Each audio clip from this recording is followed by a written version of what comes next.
Terima kasih Anda masih bersama kami di Kompas Petang, saya Cynthia Rompas. Saudara, jelang sidang pra-peradilan, Peggy Setiawan, kuasa hukum bakal adu alat bukti dengan penyidik. Kuasa hukum Peggy yakin bukti chat yang menguatkan Peggy tak ada di Cirebon akan membebaskan kliennya dari status tersangka pembunuhan Vina dan Eki.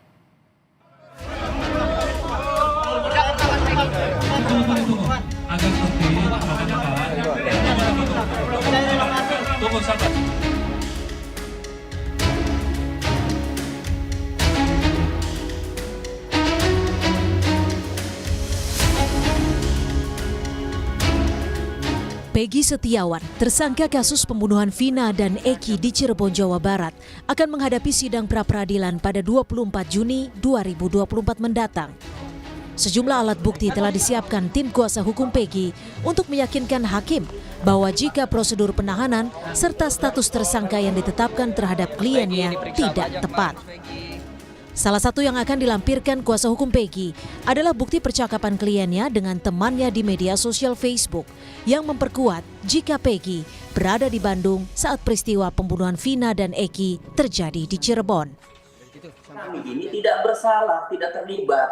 Apa buktinya yang kami tidak terlibat? Tentu kami sampaikanlah beberapa dalam posita itu dari keterangan saksi-saksi yang kami punya bahwa memang Peggy Setiawan berada di Bandung. Tinggal nanti penyidik yang akan membuktikan, akan menunjukkan alat buktinya kepada hakim tunggal itu apa alat buktinya sehingga klien kami ditetapkan sebagai tersangka. Jadi baik keterangan saksi maupun chat ya itu menjadi alasan kami ya klien kami itu tidak terlibat, tidak berada di TKP. Sementara Guru Besar Fakultas Hukum Universitas Jenderal Sudirman, Hipnu Nugroho menyebut, jika bukti chat atau percakapan Peggy dengan saksi-saksi tidak bisa dimasukkan sebagai alat bukti di sidang pra-peradilan Peggy Setiawan. Hipnu menilai pra-peradilan tidak menangani pokok perkara. Menurutnya, pra-peradilan akan menilai ada tidaknya prosedur penetapan sebagai tersangka yang terlewati oleh polisi. Peradilan itu kontrol, Mbak. Kontrol tentang suatu penetapan upaya paksa. Jadi belum masuk suatu saksi, belum masuk keterangan. Jadi istilahnya adalah belum masuk investigasi of just, tapi masih eksaminasi of just. Nah itu dipahami. Oleh karena itu, keterangan-keterangan yang sekarang ini saya kira bukan masuk kualifikasi pra-peradilan, tapi adalah kualifikasi untuk mengajukan PK, peninjauan kembali. Karena pra-peradilan itu pertama adalah bagaimana penetapan tersangka. Buktinya apa? Bukti itu adalah bukti sementara yang mendudukkan pada seseorang sebagai tersangka. Belum pada bukti yang mendudukkan bahwa dia sebagai tersangka. Peggy wajib diperiksa dulu sebagai saksi, bukan calon tersangka, sebagai saksi atas dugaan yang bersangkutan. Ini suatu konsep yang sudah diatur oleh KUHP dan tidak boleh terlewati. Kalau itu terlewati, pemeriksaan tidak dilakukan saksi dulu, berpotensi akan pra-peradilan menang. Peggy Setiawan, buron kasus pembunuhan Vina yang diburu sejak 8 tahun lalu, ditangkap polisi pada 21 Mei lalu. Usai ditangkap, Peggy ditetapkan sebagai tersangka pembunuhan Vina dan Eki. Dalam kasus ini, awalnya polisi menetapkan 3 buron, namun belakangan 2 nama buron lainnya dihapus polisi. Peggy Setiawan akan menjalani sidang pra-peradilan pada 24 Juni. Upaya ini dilakukan setelah Peggy menyatakan dirinya bukanlah Peggy alias Perong yang disebut polisi terlibat dalam kasus pembunuhan Vina dan Eki. Tim Liputan, Kompas TV. Komisioner Kompolnas Yusuf Warsi menyebut pihaknya telah melakukan pengawasan atas penanganan kasus pembunuhan Vina dan Eki yang kembali dibuka. Menurut Kompolnas, penanganan kasus ini telah dilakukan secara profesional dan transparan. Namun demikian, Kompolnas menilai perlu dilakukan audit investigasi terhadap penyidik yang terdahulu untuk memastikan profesionalitas dan akuntabilitas polisi. Hal ini dianggap perlu karena ada keluhan dari para terpidana. Sebagai pengawas tentu apalagi sudah ditegaskan oleh Pak Presiden, maka proses pengusutan kasus Vina dan Eki ini dilakukan secara profesional dan transparan. Kami sendiri memang telah memandang perlu dilakukannya audit investigatif terhadap penyidikan 8 tahun yang lalu itu agar menjelaskan akuntabilitas, profesionalitas pada saat itu, karena ada keluhan-keluhan dari para terpidana pada saat itu, terutama pada saat ditangani di Polresta Cirebon. Jelang sidang pra-peradilan Peggy Setiawan, sejumlah alat bukti telah disiapkan kuasa hukum. Apakah Peggy Setiawan berhasil memenangkan pra-peradilan dan lolos dari jerat hukum? Kita akan membahasnya bersama Kabar Reskrim Polri periode 2008-2009 Komjen Purnawirawan Susno Duaji dan Ketua PBHI Julius Ibrani. Terima kasih sudah bergabung bersama kami di Kompas Petang.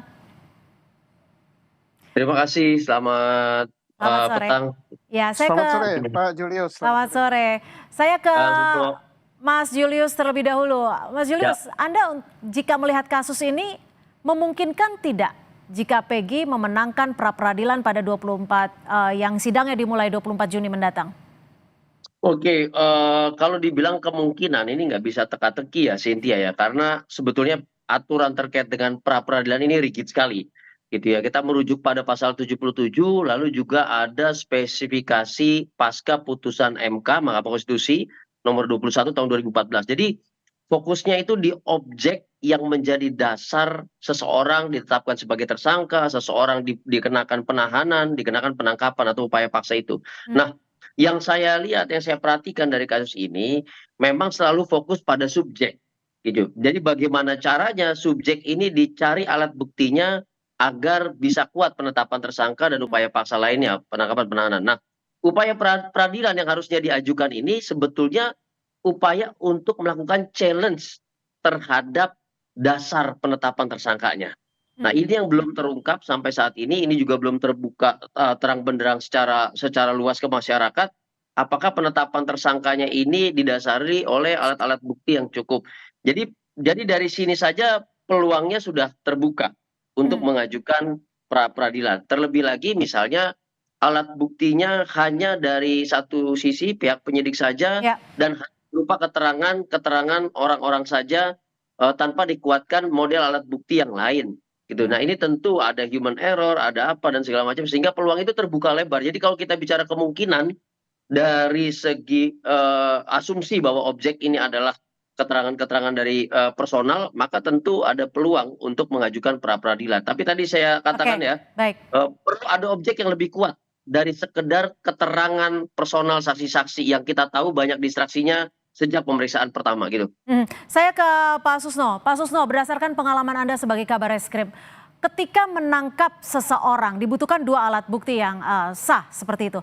Untuk kasus Peggy Setiawan sendiri, bagaimana Anda menilainya dan membacanya?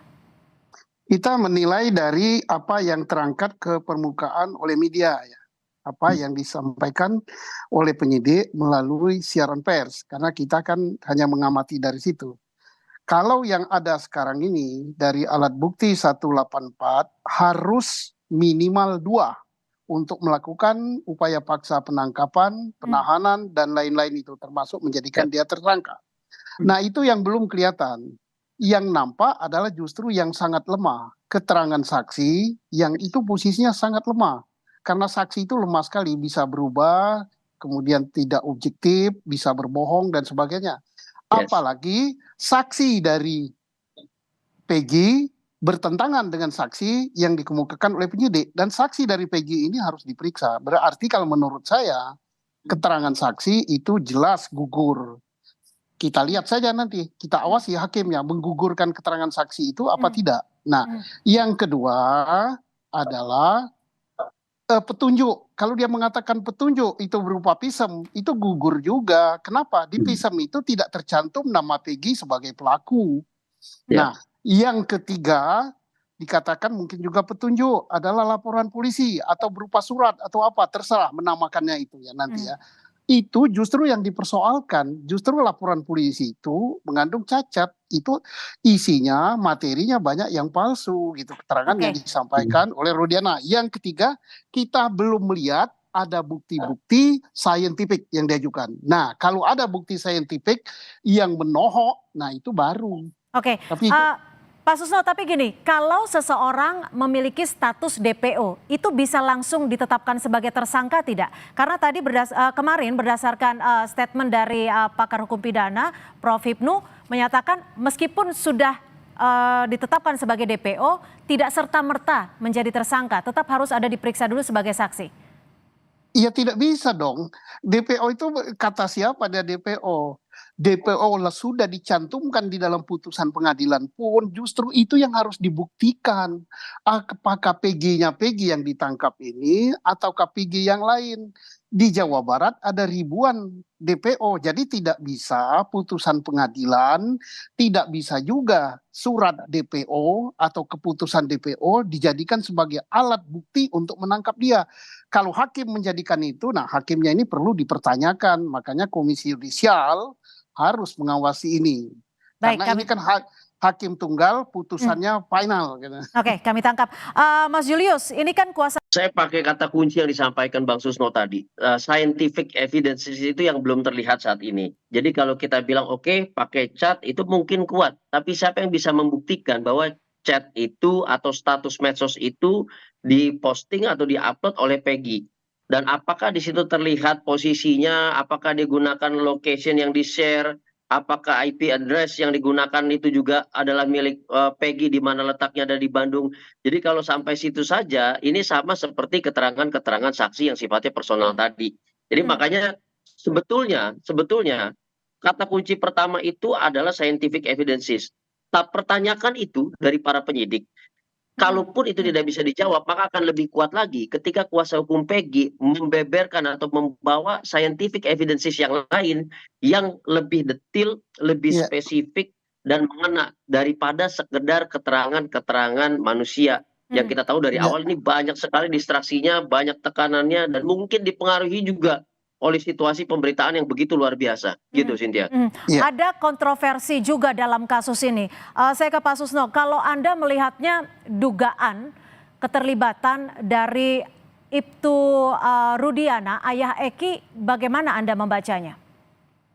Ya, itu sudah nampak di media dan sudah itu porsinya daripada Propam Polri, porsinya untuk eksaminasi, porsinya untuk Kompolnas mengadakan sejauh mana dia melanggar. Nah itu sangat bermanfaat juga untuk penyidikan Peggy dan sangat bermanfaat juga untuk PK bagi terpidana yang di dalam. Tetapi apapun juga di dalam pra-peradilan ini yang harus bekerja keras itu adalah penyidik. Karena yang harus membuktikan itu penyidik. Penyidik membuktikan bahwa telah ada 2 alat bukti yang menunjukkan bahwa Peggy pelakunya. Kalau bagian penggugat ya tenang-tenang saja. Paling dia nyampaikan, oh kalau penyidik mengatakan begini, oh saya bantah dengan ini. Kalau itu saya bantah dengan ini. Jadi yang kerja keras itu adalah penyidik. Iya. Karena penyidik harus betul-betul membuktikan, oh ini ada keterangan ahli berupa pisem, nanti dijawab oleh si penggugat. Apakah di pisem itu ada nama Peggy? Tidak. Oh ini ada laporan polisi, apakah ada nama Peggy? Oh tidak. Oh ini ada putusan pengadilan yang sudah inkrah. Di situ kan Peggy sebagai DPO. Apakah Peggy yang ditangkap ini? Justru itu yang harus dibuktikan. Oke. Jadi tugasnya ada di penyidik. Mas Julius, tapi menurut Anda sendiri perlu tidak sih hasil pemeriksaan dari Propam terhadap Ibtu Rudiana, ayah Eki ini dijelaskan kepada publik agar tidak, karena kan sekarang di publik ini seperti terjadi bola liar gitu ya, isunya jadi kemana-mana dan menimbulkan asumsi. Ya penting ya Cynthia, jadi kasus Vina ini sudah menjadi kasus publik yang tidak hanya fokus pada bagaimana keadilan ini bisa terselenggarakan dari pemeriksaan terhadap baik berkas yang lama ataupun tersangka-tersangka yang baru. Tetapi penting juga sebetulnya untuk memberikan edukasi kepada publik terkait dengan apa saja sih forum-forum pemeriksaan pengawasan yang mempengaruhi pemeriksaan dugaan tindak pidana intinya kan gitu yang utama. Siapa saja instansi-instansinya, ada Propam kah di situ, ada Kompolnas kah di situ, ada Komisi Yudisial kah dan yang lain. Nah ini penting dijelaskan agar publik sama-sama mengawasi, itu yang pertama. Yang kedua, sisi edukasinya juga supaya publik tidak terkecoh dengan berbagai macam distraksi pendapat A, pendapat B, pendapat C.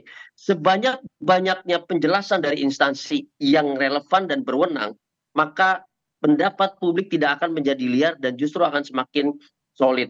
Tapi penting juga bukan hanya hasilnya Cynthia yang disampaikan kepada publik, tapi bagaimana Propam melakukan pemeriksaannya. Itu juga harus disampaikan kepada publik. Transparansi proses itu menjadi kunci akuntabilitas daripada hasil pemeriksaan, baik Kompolnas ataupun Propam itu sendiri. Jadi penting untuk disampaikan kepada publik. Tapi saya mau menambahkan satu hal lagi ya. Sebetulnya ini menjadi catatan dalam konsep besar criminal justice system kita, bukan hanya di kepolisian dan kejaksaan, yaitu ketiadaan gelar perkara. Saya pikir ini penting didorong untuk penyidik melakukan gelar perkara, baik umum ataupun khusus atas permintaan. Bagaimana caranya setiap proses itu dapat diterima dengan baik oleh berbagai macam pihak, tersangka ataupun korban, sehingga tidak banyak perdebatan di ruang publik seperti ini yang mendistraksi banyak fokus masyarakat terhadap hukum. Baik, Gitu, Cynthia. Pak Susno, kalau saat ini jelang proses ataupun sidang pra-peradilan, menurut Anda sendiri apa saja yang bisa dibawa kuasa hukum dan juga penyidik untuk saling adu bukti? Apakah proses dari pengungkapan kasus di tahun 2016 lalu bisa cukup kuat di dalam pra-peradilan ini? Kalau yang 2016 itu kan manfaatnya kan untuk PK.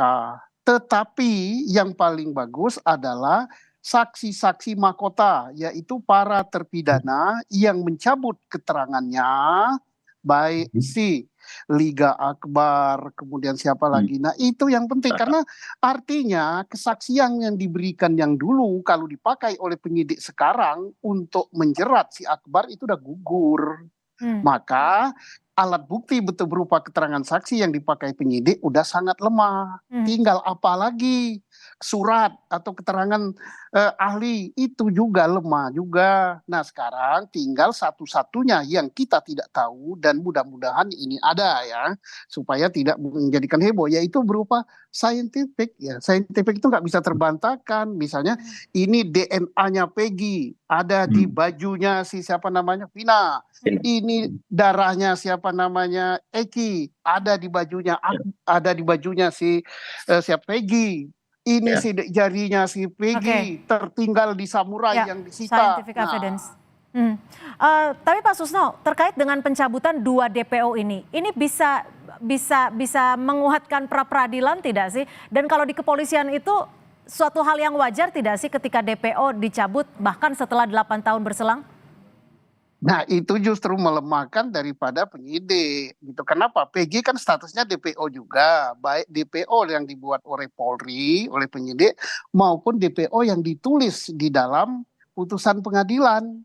Lah kalau itu gugur ya PG yang gugur juga dong.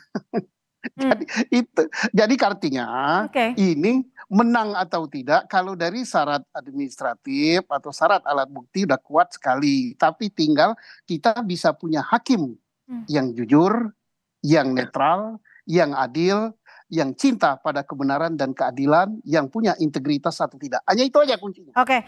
Mas Julius, konstruksi hukumnya bagaimana nih? Kalau tadi Pak Susno menyebut kalau yang DPO gugur harusnya Peggy gugur juga. Menurut Anda gimana?